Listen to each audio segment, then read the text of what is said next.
إن الله وملائكته يصلون على النبي يا أيها الذين آمنوا صلوا عليه وسلموا تسليما.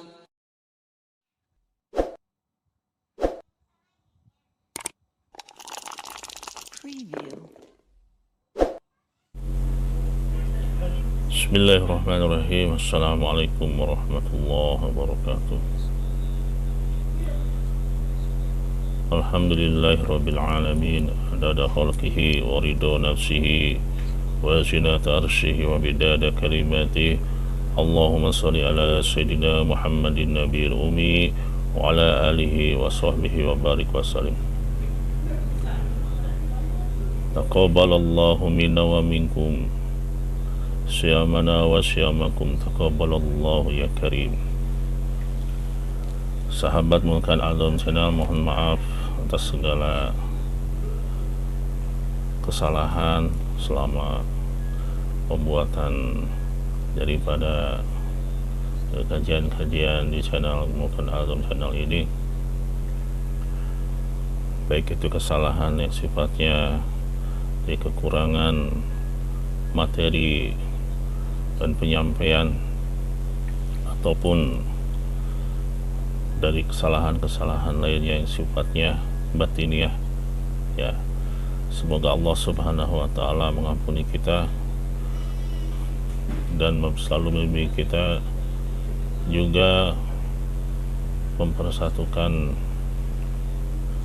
zahir batin kita bersama dengan para muhibbin, ya, orang-orang yang mencintai Allah dan juga mencintai Rasulullah Sallallahu Alaihi Wasallam, ya. Sahabat Mulkan Azam Channel akan menjelaskan beberapa hal, ya, beberapa kajian, di antaranya tentang kajian di akhir bulan Ramadan ini, ya. Salah satunya ada keterangan yang mengatakan bahwa di akhir Ramadan itu manusia itu ibarat bayi yang baru dilahirkan, yang suci dari dosa, ya. Sebetulnya itu kalau dalam ilmu tasawuf disebut dengan tiflul ma'ani, ya. Itu bayi maknawi, sebagaimana Syekh Abdul Qadir Jailani qaddasallahu sirruhu, ya. Jadi hati yang suci dari dosa ini, yang telah diriadohi, ya, dengan saum-saum yang fardu, ya, juga dengan penyucian yang sifatnya zahir, ya, di bulan Rajab, ya, ataupun di bulan Sya'ban, dan diakhiri dengan Ramadan, ya, dimana sebelumnya ibaratnya ilmu-ilmu zahir yang bersatu padu dengan ilmu-ilmu batin, maka melahirkanlah yang namanya bayi maknawi, ya. Bayi maknawi ini jadi nggak bisa kita ini membabarkan secara detail, ya. Nggak bisa hanya orang-orang yang sudah terjun dalam lautan ma'rifat kepadanya yang bisa menjelaskan dan tahu detailnya, ya.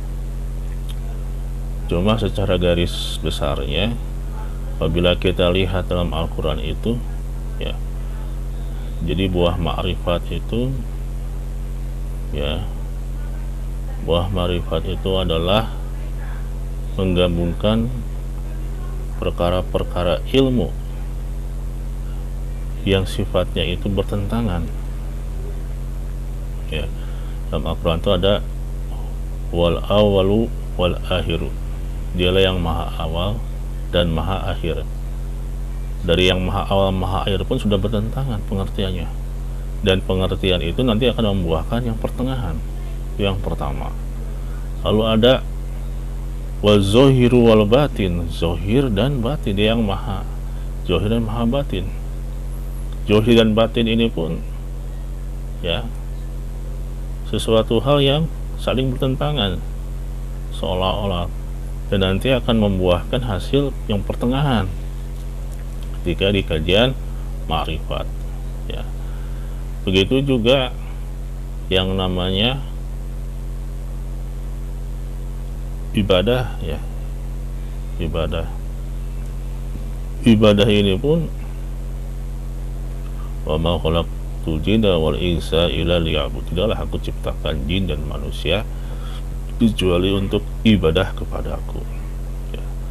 Kata-kata ibadah kepadaku ini pun ya, sebetulnya manusia itu tidak bisa untuk melaksanakan ketaatan kepada Allah, karena sifatnya itu la haula wala quwata illa billahil aliyil azim. Ini pun ada wama di sana, itu bukan wala ya. Kalau wala itu tidak, sama sekali tidak ada, tapi kalau wama ya, tidaklah, artinya dengan benar-benar dia itu ketidakmampuan untuk beribadah kepada Allah, maka Allah yang memberikan taufik untuk ibadah. Jadi ibadah itu bukan kekuatan kita, itu seperti halnya di sana ya. Jadi pemahaman fikih ya, lalu dibarengi dengan tasawuf ya, nantinya akan membuahkan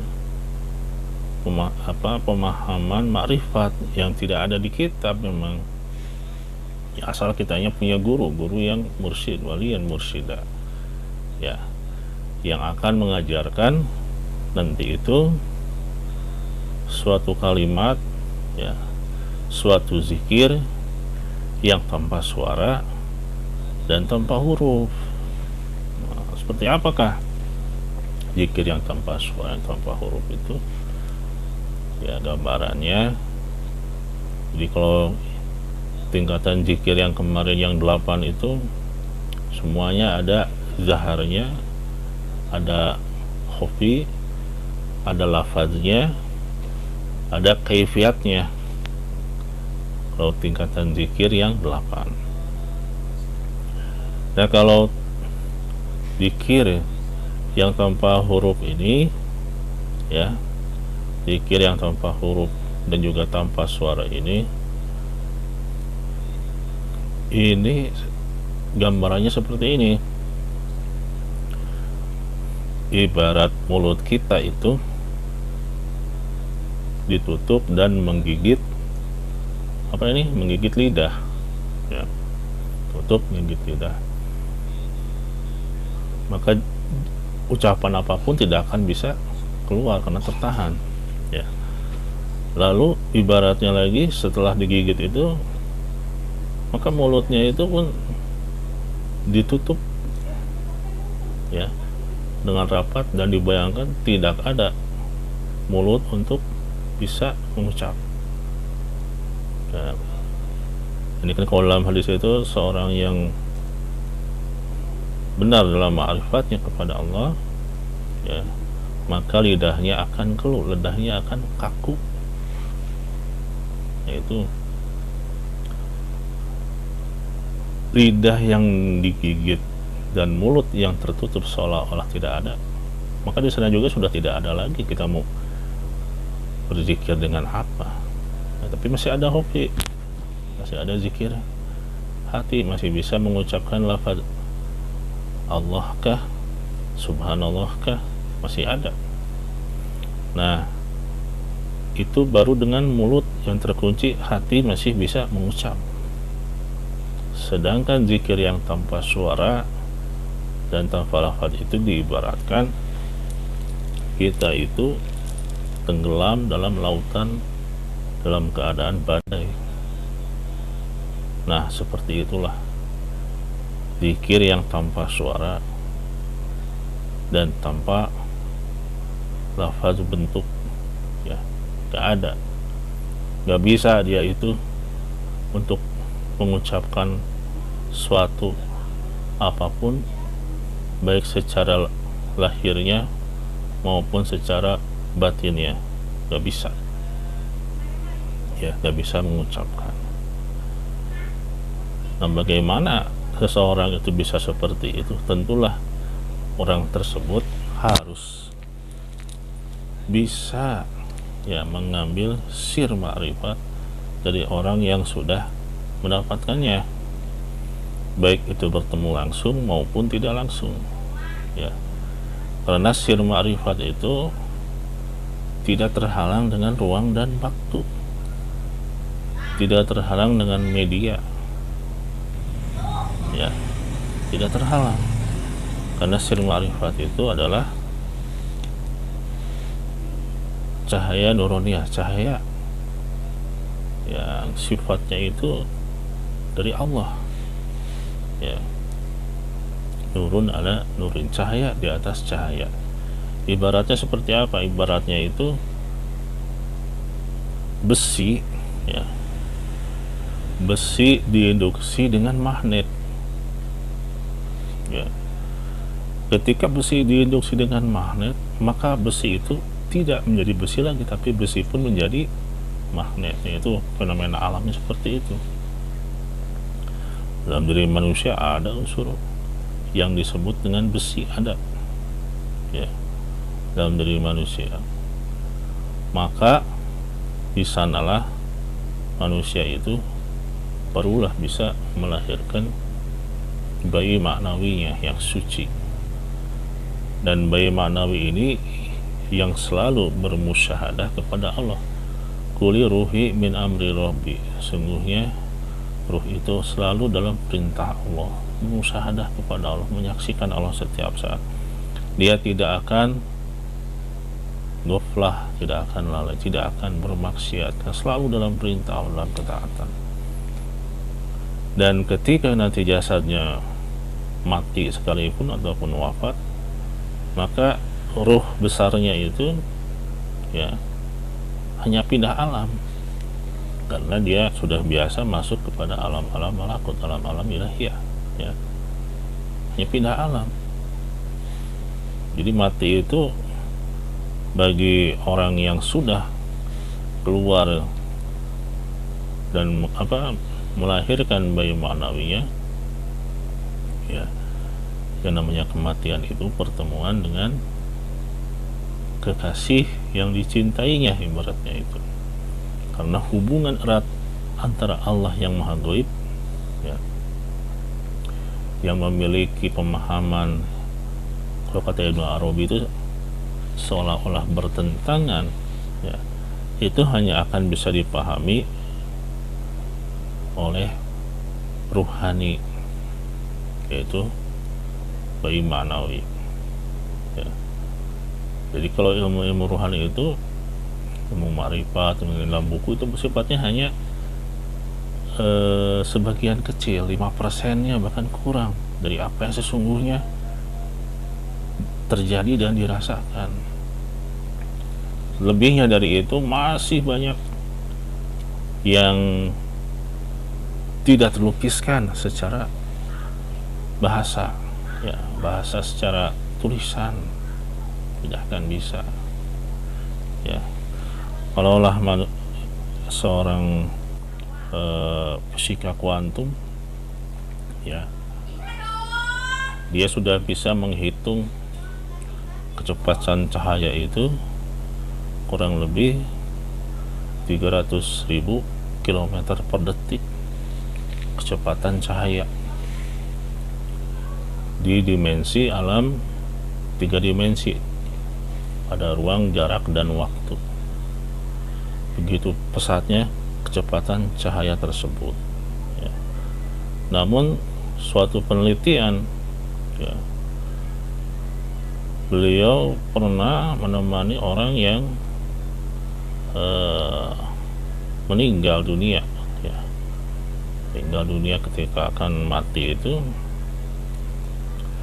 beliau melakukan suatu penelitian, ya, ternyata kecepatan daripada orang yang meninggal, rohnya itu kecepatannya triliunan kali lipat, ya, triliunan kali lipat, ya. Bagaimana bisa demikian? Dia menghitung hilangnya kontraksi-kontraksi energi listrik di susunan saraf pada tubuh manusia yang jumlahnya pun sama triliunan, ya. Kan dikatakan susunan sarafnya itu satu manusia aja bisa, apabila diurai itu, mengelilingi bumi, ya, saking luasnya satu manusia dengan susunan saraf yang demikian, yang dialiri energi listrik yang bersifat kesadaran dari akal, dari otak, ya. Seperti kita ketika bicara seperti ini kan ada otot ini diperintah oleh akal mengeluarkan energinya itu listrik. Nah, energi listrik yang menggerakkan jasad ini oleh para fisikawan kuantum metafisik, ya, itu disebut sebagai kecepatan ruh, ya, kecepatan ruh.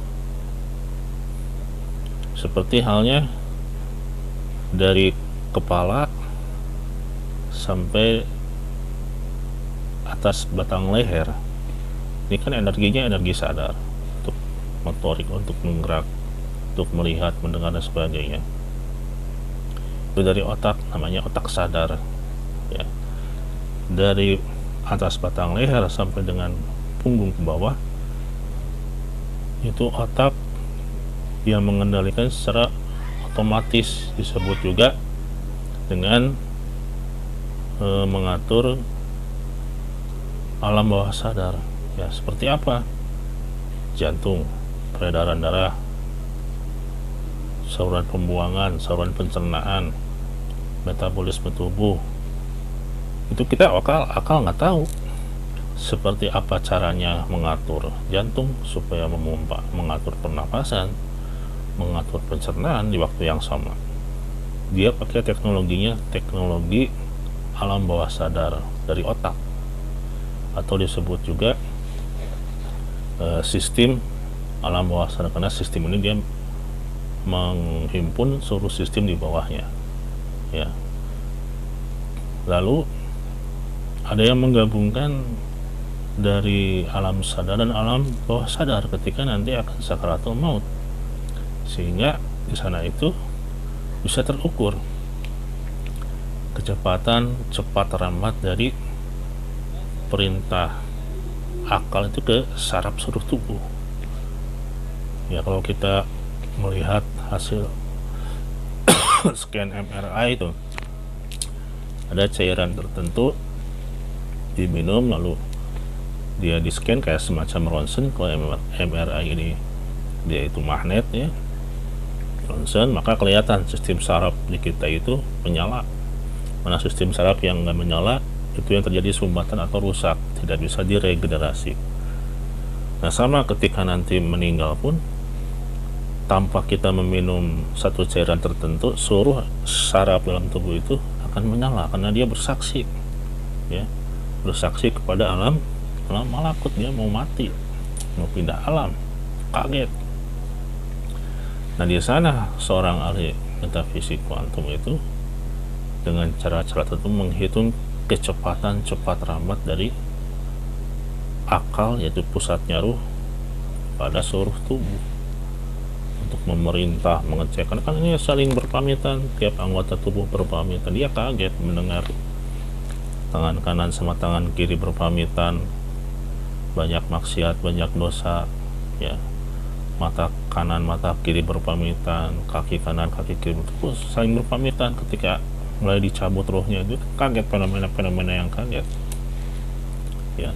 Nah, satu dihitung, ya, cepat lambatnya itu, sarafnya itu ternyata triliunan kali lipat kecepatannya dari kecepatan cahaya. Allahu Akbar. ya.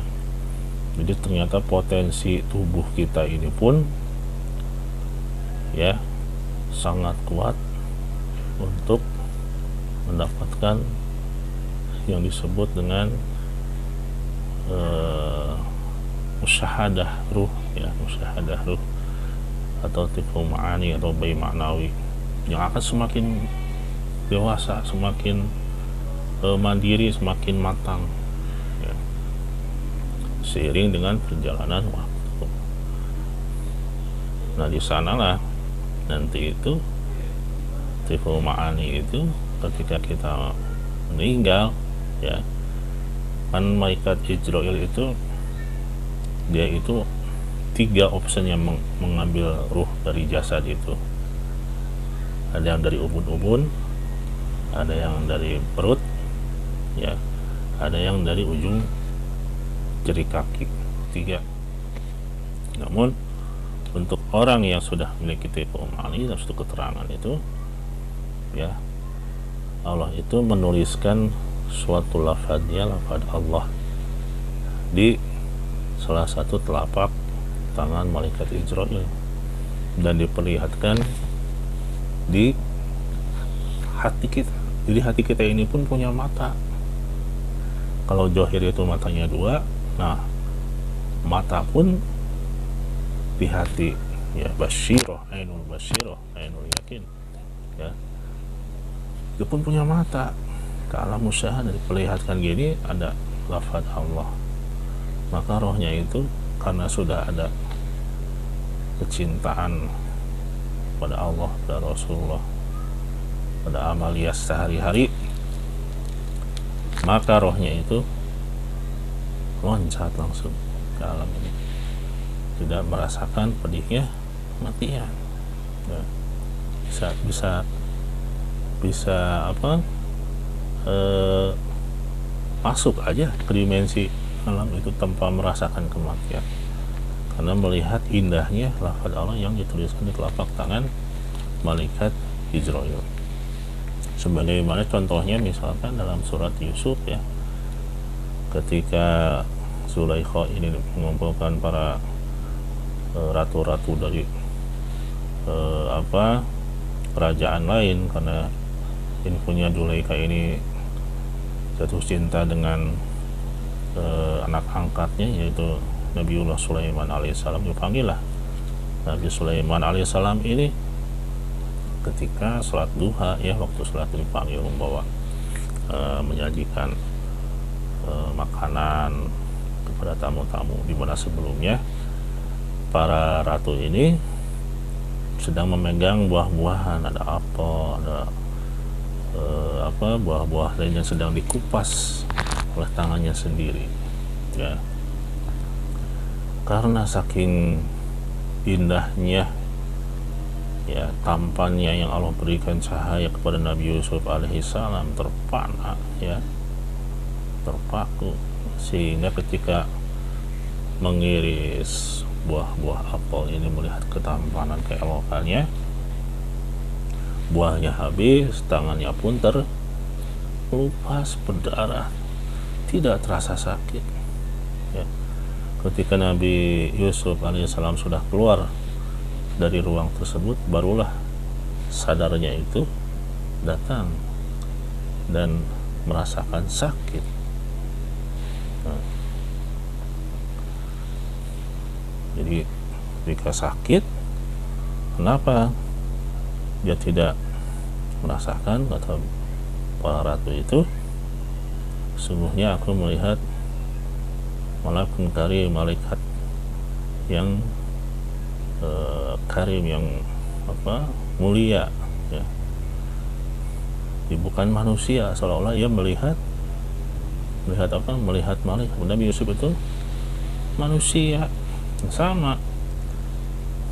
Ketika seorang diperlihatkan lafaz Allah oleh malaikat Israel, itu makhluk Allah, ya, malaikat karim, malaikat yang mulia, tapi karena tifu ma'ani melihat itu musyahadah langsung kepada Allah, sehingga keluarlah ia dari alam fana ini kepada alam yang bako, dengan musyahadah kepada Allah. Nah, itu salah satu hikmah dari kembali menjadi fitrah di bulan Ramadan itu harus dilahirkan. Makanya di umur kita masih ada ini, Ramadannya itu mulai diriadohi dari bulan Rajab. Amal-amalannya apa aja, amal-amal bulan Saban apa aja, jangan hanya langsung Ramadan ya. Itu pentingnya. Dan mencari seseorang yang memahami dan mengalami ilmu tersebut wajib ya, wajib bagi kita mencari ilmu tersebut ya, karena Allah perintahkan taat itu harus beserta dengan orang yang benar. Ayyuhalladzina amanu taqullaha wa kunu ma'as shodiqin, harus dengan orang yang benar ya. Jadi bukan hanya memahami bentuk lafaznya, tapi mengalami, sampai kita itu mengalami tenggelam ya di lautan cinta dan makrifat kepada Allah dan Rasulnya. Itu saja yang bisa saya sampaikan pada kesempatan ini. Kurang lebihnya saya mohon maaf ya. Tak lupa saya mendoakan kepada sahabat Filamakan Azam channel, semoga Allah mendapatkan rahmat, maghfirah, ridho pada kita dan juga keluarga, juga zuriat kita sampai akhir zaman nanti. Allah permudah segala kesulitannya ya, mudahkan, tambahkan keberkahan hartanya, selesaikan masalahnya ya. Itu saja barangkali sahabatku sekalian yang bisa saya sampaikan. Mohon maaf apabila banyak kekurangan. Wassalamualaikum warahmatullahi wabarakatuh.